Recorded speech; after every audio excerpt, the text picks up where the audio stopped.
जब अम्र बिन साद जंग शुरू करने के लिए आगे बढ़ा तो हुर बिन यजीद रजी अल्लाह ताला अन्हु ने उससे कहा, खुदा तुझे गर्क करे, क्या तू वाकई इनसे जंग करेगा?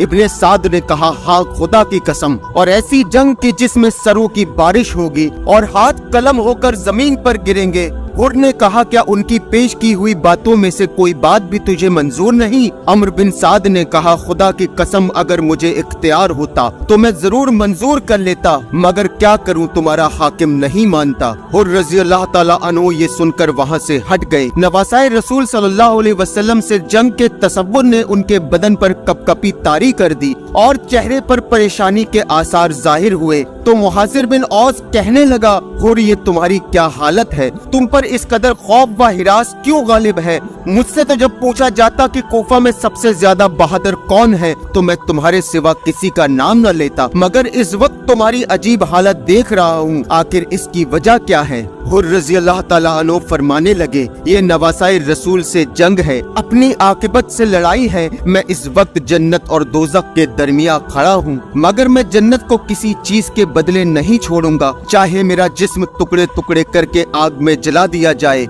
ये कहते हुए हुर रज़ी अल्लाह ताला अन्हु अपने घोड़े पर बैठ गए और इमाम अली मकाम अलैहिस्सलाम की खिदमत में पहुंच गए। अर्ज किया, या फर्जंदे रसूल, मेरी जान आप पर कुर्बान, मैं वही गुनाहगार हूँ जिसने आपको वापस जाने से रोका, रास्ते में आपके साथ साथ रहा और इस जगह ठहरने पर मजबूर किया। कसम है उस खुदाए पाक की जिसके सिवा कोई माबूदे बरहक नहीं। मैं ये हरगिज नहीं समझता था कि आपकी पेश की हुई बातों में से ये किसी एक को भी नहीं मानेंगे और नौबत यहाँ तक पहुँच जाएगी। वल्लाह अगर मुझे मालूम होता तो मैं हरगिज उनका साथ न देता। अब मैं अपने किए पर शर्मिंदा हूँ। खुदाए ताला की बारगाह में तौबा करता हूँ और अपनी जान आपके कदमों पर कुर्बान करने के लिए आया हूँ। क्या इस तरह मेरी तौबा कबूल हो जाएगी? इमाम हुसैन अली मकाम अलैहिस्सलाम ने फरमाया, हाँ, अल्लाह ताला तुम्हारी तौबा कबूल फरमाएगा और तुम्हें बख्श देगा। इंशाअल्लाह दुनिया और आखिरत में हुर आजाद हो। घोड़े से उतरो। हुर ने अर्ज किया, आपकी मदद के लिए मेरा घोड़े पर रहना उतरने से बेहतर है। अब मैं आखिरी वक्त में ही शहीद होकर घोड़े से उतरूंगा। इमाम अली मकाम अलैहिस्सलाम ने फरमाया, अच्छा, जो तुम्हारा जी चाहे वही करो,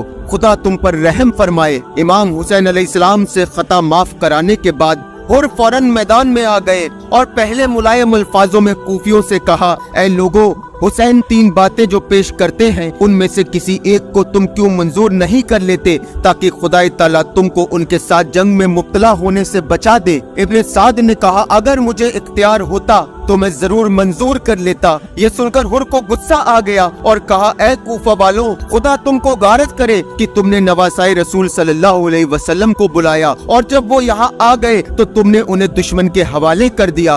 तुम कहते थे कि हम इन पर अपनी जान कुर्बान करेंगे और अब कत्ल करने के लिए इन्हीं पर हमला कर रहे हो। इनको तुमने चारों जानिब से घेर लिया।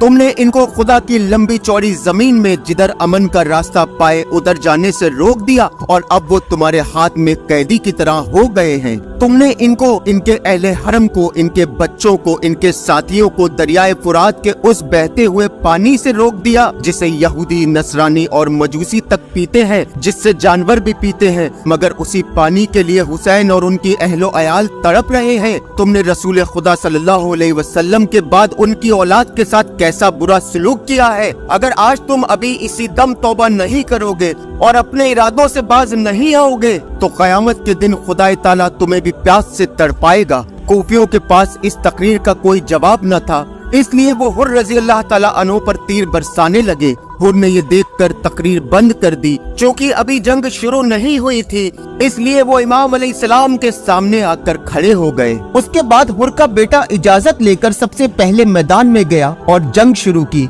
तमाम बड़े बड़े दुश्मनों को मार कर दुनिया को अपनी शुजाअत के जौहर दिखाए, लेकिन वो तन्हा थे और सामने लश्कर था। फिर एक मलाउन ने उनके सर पर गुर्ज मारा तो वो जमीन पे गिर गए और आवाज दी, बाबा मेरी मदद करो। हुर भागते हुए गए तो देखा इमाम हुसैन अलैहिस्सलाम वहाँ हुर के बेटे का लाशा अपनी जानों पर रखकर माथा चूम रहे हैं। हुर ने रोकर कहा, या इमाम, ये लाशा मुझे उठाने दे। इमाम अलैहिस्सलाम ने फरमाया, एक बूढ़ा बाप भला अपने जवाब बेटे की लाश कैसे उठाएगा। हजरत हुर रजी अल्लाह ताला अन्हु ने इमाम हुसैन अलैहिस्सलाम से जंग के मैदान में जाने की इजाजत मांगी। इजाजत मिलने के बाद आपने मैदान में जाकर यजीदी फौज से खिताब किया। फिर जंग शुरू हुई और एक एक करके यजीदी आपके सामने आते गए और जहन्नम जाते गए। आप रजस पढ़ते रहे और बहुत हिम्मत और बहादुरी से लड़ते रहे, हत्ता कि आपका घोड़ा जख्मी हो चुका था और उसके सर और कानों से खून बह रहा था, लेकिन तब भी हजरत हुर उसी घोड़े पर बैठकर हमला करते रहे। आपने 40 यजीदियों को कत्ल कर दिया। यजीदियों में खौफ तारी हो गया तो उन्होंने गीदड़ों की तरह हुर पर झुंड में हमला कर दिया। अय्यूब बिन मुसारा और एक कूफा के घुड़सवार ने आपको शहीद कर दिया। जब हुर का लाशा इमाम हुसैन अलैहिस्सलाम के पास लाया गया तो इमाम हुसैन अलैहिस्सलाम लाशे के पास बैठ गए और चेहरे से खून को साफ करते हुए फरमाया, ऐ हुर, तुम सच में आजाद हो, जैसा तुम्हारी माँ ने तुम्हारा नाम रखा था। तुम दोनों जहां में आजाद हो। और फिर इमाम हुसैन अलैहिस्सलाम ने हजरत हुर के चेहरे पर एक कपड़ा डाल दिया।